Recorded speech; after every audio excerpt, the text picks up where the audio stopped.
Students, आज हमारा जो नेक्स्ट टॉपिक है वो है स्ट्रक्चर ऑफ स्केलेटल मसल्स। ये एक इंपॉर्टेंट टॉपिक है। स्पोर्ट और मूवमेंट वाला चैप्टर हमने स्टार्ट किया हुआ है, उसके अंदर एक इंपॉर्टेंट टॉपिक है। अब देखिए कि इससे पहले हमने टाइप्स ऑफ मसल्स को डिस्कस किया, जिसके अंदर हमने कार्डिक मसल पढ़े कि कार्डिक मसल्स वो मसल्स हैं कि जिन्होंने हमारे हार्ट को बनाया हुआ है। उसके बाद स्मूथ मसल्स आ जाते हैं कि वो मसल्स के जो स्मॉल इंटेस्टाइन को बनाए हुए हैं और उसके साथ साथ हमारे स्टमक वगैरह के अंदर बह जाते हैं। और उसके बाद जो तीसरी टाइप थी वो थी स्केलेटल मसल्स। अब ये जो स्केलेटल मसल्स हैं इनको हम इस चैप्टर में काफी डिटेल से डिस्कस करेंगे। उसकी वजह यह है कि हम स्पोर्ट एंड मूवमेंट वाला चैप्टर डिस्कस कर रहे हैं, तो ये जो स्केलेटल मसल्स हैं ये स्पोर्ट और मूवमेंट, लोकोमोशन, इसके अंदर एक बहुत इंपॉर्टेंट रोल प्ले करते हैं। इसलिए हम इस चैप्टर के अंदर इस स्केलेटल मसल्स को काफी डिटेल से डिस्कस करेंगे कि किस तरह से जो है उसके अंदर डिफरेंट लाइट डार्क बैंड्स बनते हैं और उसकी एनाटॉमी क्या है, इसकी स्ट्रक्चर क्या है, उस सारी को हम इस लेक्चर के अंदर डिस्कस करेंगे। अब देखिए, सबसे पहले तो ये समझना होगा कि स्केलेटल मसल्स क्या है। स्केलेटन आपको पता है कि ढांचे को कहते हैं, वो मसल्स, वो टिश्यूज के जो बोन के साथ अटैच होते हैं उनको हम स्केलेटल मसल्स का नाम देते हैं। वो मसल्स के जो बोन के साथ अटैच हों उनको हम स्केलेटल मसल्स का नाम देते हैं। फॉर एग्जाम्पल ये देखिए कि यहां पर ये हमारे पास ये बोन है और ये क्या है, ये मसल है। ये जो मसल है जो कि बोन के साथ अटैच है उस मसल को हम नाम देते हैं स्केलेटल मसल का। और ये जो मसल है ये बोन के साथ अटैच है किसके थ्रू, टेंडन के थ्रू। इसको हम नाम देते हैं टेंडन का, कि वो मटेरियल कि जिसके थ्रू जो मसल है ये बोन के साथ अटैच है, ये जो ब्लू कलर के साथ शो किया हुआ है इसको हम नाम देते हैं टेंडन का। अब हमने स्केलेटल मसल को देखना है, उसकी स्ट्रक्चर को देखना है, मतलब कि देखना है कि उसके अंदर क्या है। अब अगर हम इस स्केलेटल मसल को यहां से क्रॉस कर दे, यहां से कट कर दे, स्केलेटल मसल को हमने यहां से कट कर दिया तो ये हमारे पास नेक्स्ट वाला पोर्शन आ गया। तो स्केलेटल मसल की जो बाहर वाली मेम्ब्रेन है, जो बाहर वाली कवरिंग है, उसको हम नाम देते हैं एपिमीसियम का। ये जो एपिमीसियम है बेसिकली इसका काम क्या होता है कि इसने मसल को फ्रिक्शन से और जो अब्रेसिव डैमेज होता है उससे बचाना होता है। इसके दो काम हैं कि इसने एक तो फ्रिक्शन से और दूसरा अब्रेसिव डैमेज से प्रोटेक्ट करना होता है मसल को। ये दो काम है इस एपिमीसियम के। अब हर ये जो मसल है इसके अंदर मसल बंडल्स मौजूद होते हैं। ये एक मसल बंडल है, ये जो ब्लैक कलर के साथ ये एक मसल बंडल है, ये दूसरा मसल बंडल है, इसी तरह ये तीसरा है, चौथा है, पांचवा है। इस तरह ये काफी ज्यादा एक मसल के अंदर मसल बंडल्स मौजूद होते हैं। ठीक है, ये समझ लें कि हमारे पास ये एक मसल है। और इस मसल के अंदर काफी ज्यादा मसल बंडल्स हैं। उन मसल बंडल्स में से हमने एक को बाहर निकाल लिया है। ये जो ब्लैक कलर के साथ शो किया हुआ है, हमने एक को यहां पर ये बाहर निकाल लिया है और इसको हम क्या नाम दे रहे हैं, ये क्या है हमारे पास, ये एक मसल बंडल है। ये हमारे पास सिर्फ एक मसल बंडल है। यहां पर काफी ज्यादा है मसल के अंदर, यहां से हमने सिर्फ एक निकाला है मसल बंडल। अब इसकी एक मसल बंडल की जो बाहर वाली कवरिंग है उसको हम नाम देते हैं पेरिमीशियम का। और ये जो पेरिमीशियम है इसका काम क्या है कि इसने एक मसल बंडल को दूसरे मसल बंडल से अलग रखना होता है। मतलब कि अगर ये कवरिंग ना होती तो ये सारे के सारे मिक्स ही होते, लेकिन इनके मिक्स ना होने की वजह क्या है, पेरिमीशियम। इसने एक मसल बंडल को दूसरे मसल बंडल से, ये एक मसल बंडल है, ये दूसरा है, ये तीसरा, चौथा, इस तरह काफी ज्यादा है, तो एक मसल बंडल दूसरे मसल बंडल से अलग है तो किसकी वजह से है, पेरिमीशियम की वजह से। अब हर मसल बंडल के अंदर मसल सेल्स मौजूद होते हैं, इनको हम मसल सेल्स भी कहते हैं और मसल फाइबर्स भी कहते हैं।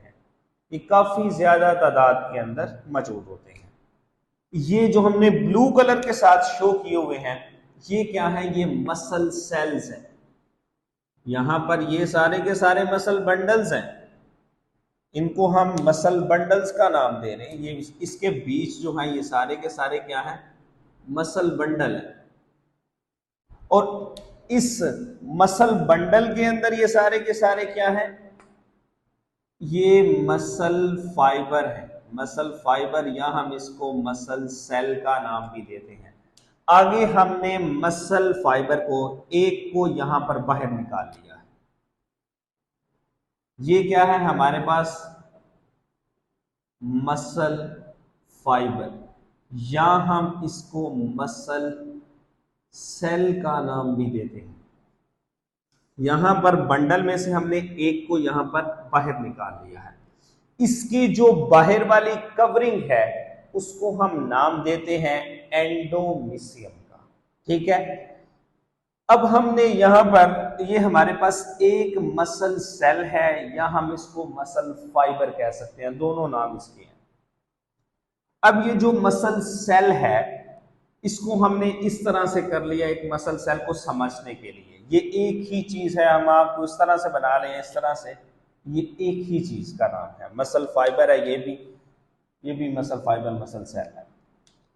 अब इसको हमने, इसकी स्ट्रक्चर को देखना है कि ये अंदर से किस तरह का है। अब देखिए, सबसे पहले अगर हम इसके अंदर देखा जाए तो यहां पर इसकी जो सबसे बाहर वाली मेम्ब्रेन है उसको हम नाम देते हैं एंडोमीशियम का। उसके अंदर फिर एक मेम्ब्रेन है जिसको हम नाम देते हैं सार्कोलेमा का।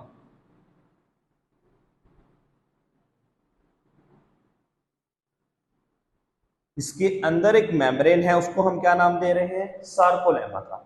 उसके बाद ये जो मसल सेल है इसके अंदर काफी ज्यादा न्यूक्लियस होते हैं, मल्टीपल न्यूक्लियस होते हैं, और ये मोस्टली तौर पे किनारों पर पाए जाते हैं, जिस वजह से हम इनको पेरिफेरल न्यूक्लियस का नाम देते हैं।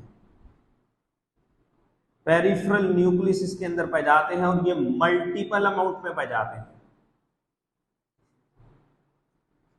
उसके बाद ये सारे ब्लैक कलर के साथ शो किए हुए ये न्यूक्लियस है।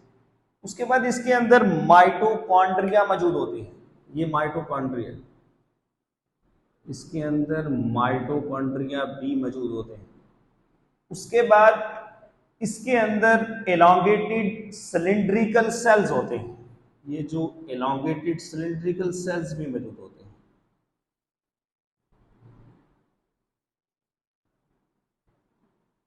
Elongated cylindrical cells. उसके बाद इसके अंदर ग्लाइकोजन भी मौजूद होती है, ये जो ग्रीन कलर के साथ शो की हुई है इसको हम ग्लाइकोजन का नाम दे रहे हैं। और इसके अंदर यूनिक बॉन्डिंग वाली प्रोटीन मौजूद होती है कि जिसको हम नाम देते हैं मायोग्लोबिन का। ये सारी की सारी जो चीजें हैं वो इस मसल सेल के अंदर पाई जा रही हैं। इस मसल सेल का जो डायामीटर है वो 10 टू 100 माइक्रोमीटर है, 10 टू 100 माइक्रोमीटर। और ये एक ह्यूज सेल होता है, काफी बड़ा सेल ये होता है। उसके बाद ये जो हमारे पास मसल फाइबर है, जिसको हम मसल सेल का नाम भी दे रहे हैं, इसके अंदर अगर हम इसकी स्ट्रक्चर को देखा जाए तो इसके अंदर बहुत ज्यादा, अगर देखें कि सबसे पहले हमने क्या कहा कि एक मसल है, उस मसल के अंदर क्या होते हैं, मसल बंडल्स, और उस मसल बंडल्स के अंदर क्या होते हैं, मसल फाइबर्स, जिसको हम मसल सेल्स कहते हैं। और उन मसल फाइबर्स के अंदर जो है आगे जो चीज मौजूद होती है उनको हम नाम देते हैं मायोफिब्रिल्स का।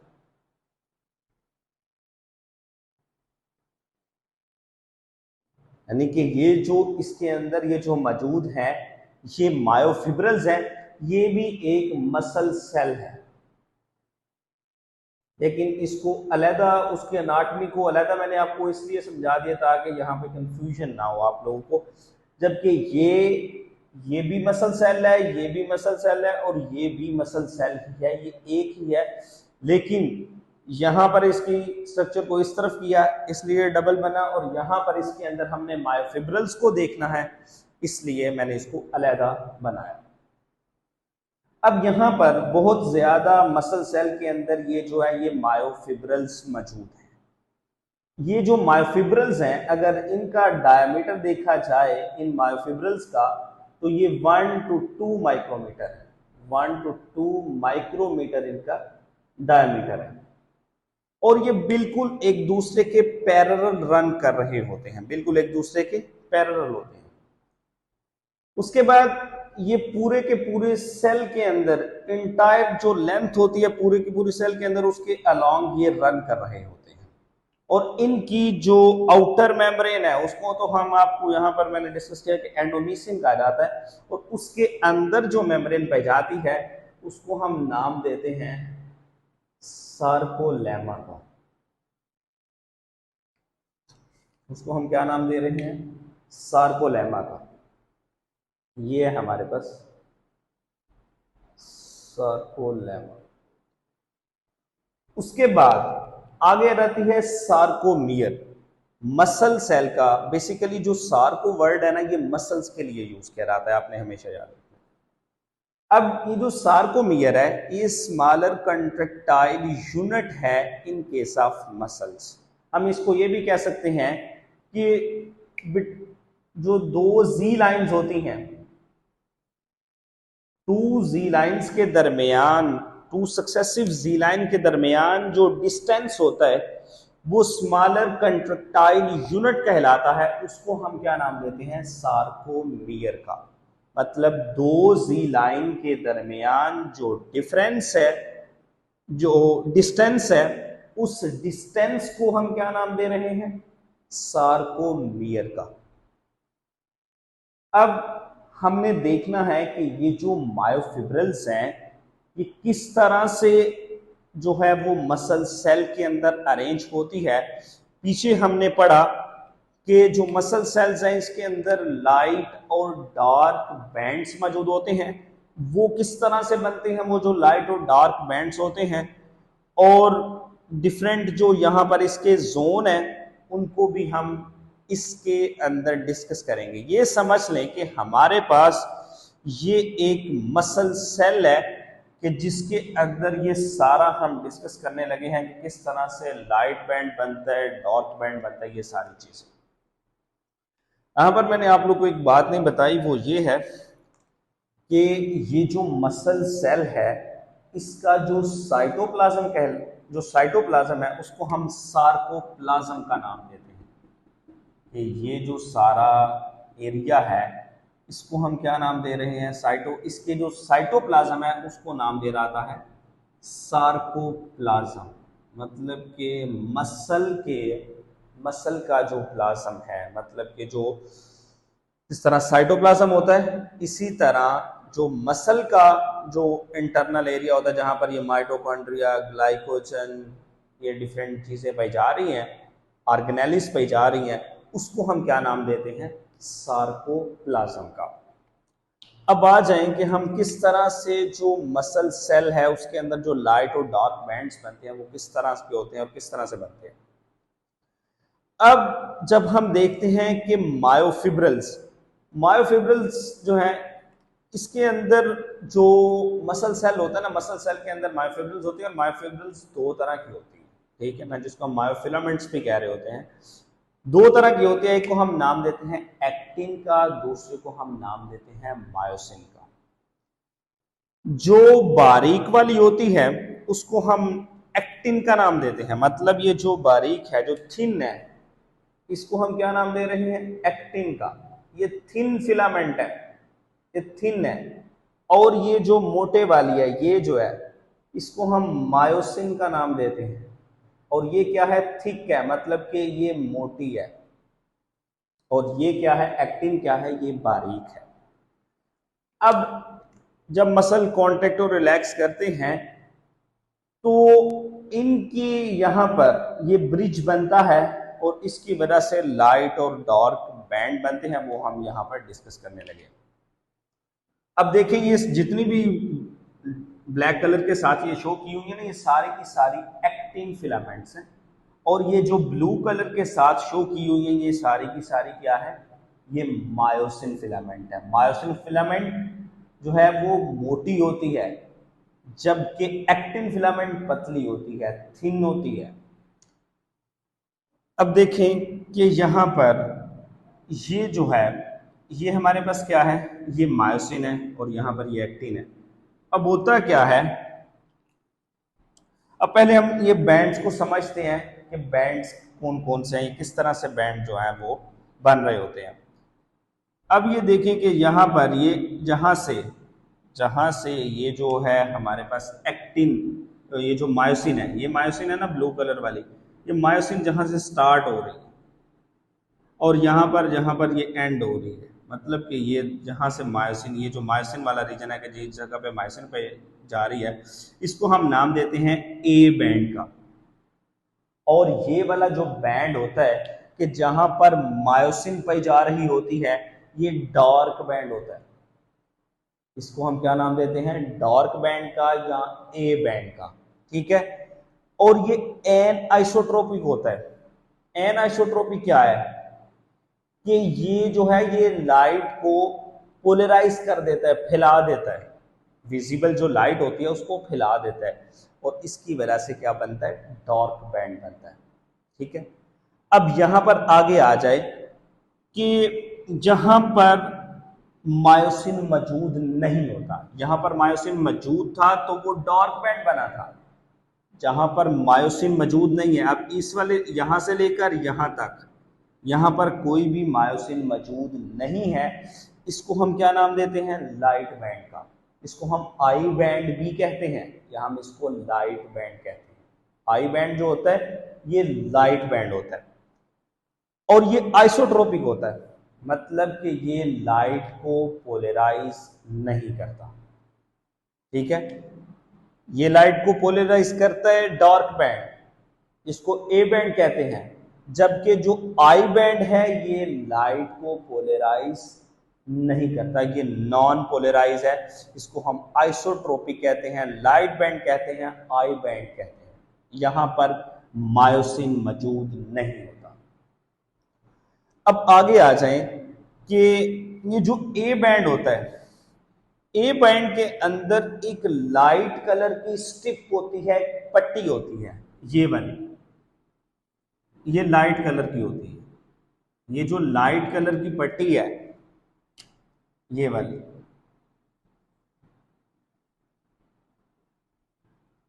जहां पर यहां पर एक्टिन और मायोसिन आपस में मिल रहे हैं, यहां पर सिर्फ और सिर्फ क्या है? मायोसिन मौजूद है। ये जो ए बैंड के दरमियान में, मिडल में क्या होता है कि हमारे पास एक लाइट स्ट्रिप होती है, उसको हम नाम देते हैं एज जोन का। एज का मतलब होता है हील और इसका मतलब होता है ब्राइट, मतलब ये एक ब्राइट जोन है, एज जोन है। एज जोन को एक दरमियान के अंदर डार्क लाइन बाइसेक्ट करती है, इसको दो हिस्सों में तकसीम करती है। इस लाइन को हम क्या नाम दे रहे हैं, एम लाइन का। ठीक है, ये मिडल के अंदर एक लाइन होती है, एज जोन के मिडल के अंदर एक लाइन होती है जिसको हम क्या नाम देते हैं, एम लाइन का। अब आगे आ जाए कि यहां पर ये जो लाइट बैंड है ना, लाइट बैंड के दरमियान के अंदर जो है वो डिस्क होती हैं, इसको हम जेविशन लाइन भी नाम देते हैं। ठीक है, अब ये जो लाइन है इसको हम जी लाइन का नाम भी देते हैं। ये जेविशन से मराद क्या है, जी लाइन। यहां तक हमारा ये जो टॉपिक है ये कंप्लीट हुआ और ये सारी की सारी ये जो एक्टिन और मायोसिन फिलामेंट पाई जा रही है किसके अंदर मौजूद है, ये मौजूद है सारी की सारी मसल सेल के अंदर। मसल सेल जो है वो किसके अंदर मौजूद है, ये मसल बंडल के अंदर। मसल बंडल किसके अंदर मौजूद है, मसल के अंदर। और मसल किसके साथ अटैच है, बोन के साथ। और जब ये कॉन्ट्रैक्ट और रिलैक्स करते हैं, मतलब कि जब कांटेक्ट करेगा यहाँ पर ब्रिज बनेगा, जब ये रिलैक्स करेगा यहाँ से ब्रिज जो है वो टूट जाएगा। यहाँ पर ये इसके साथ जो है ना वो अटैचमेंट होती है, वो आगे हम इसको डिस्कस करेंगे।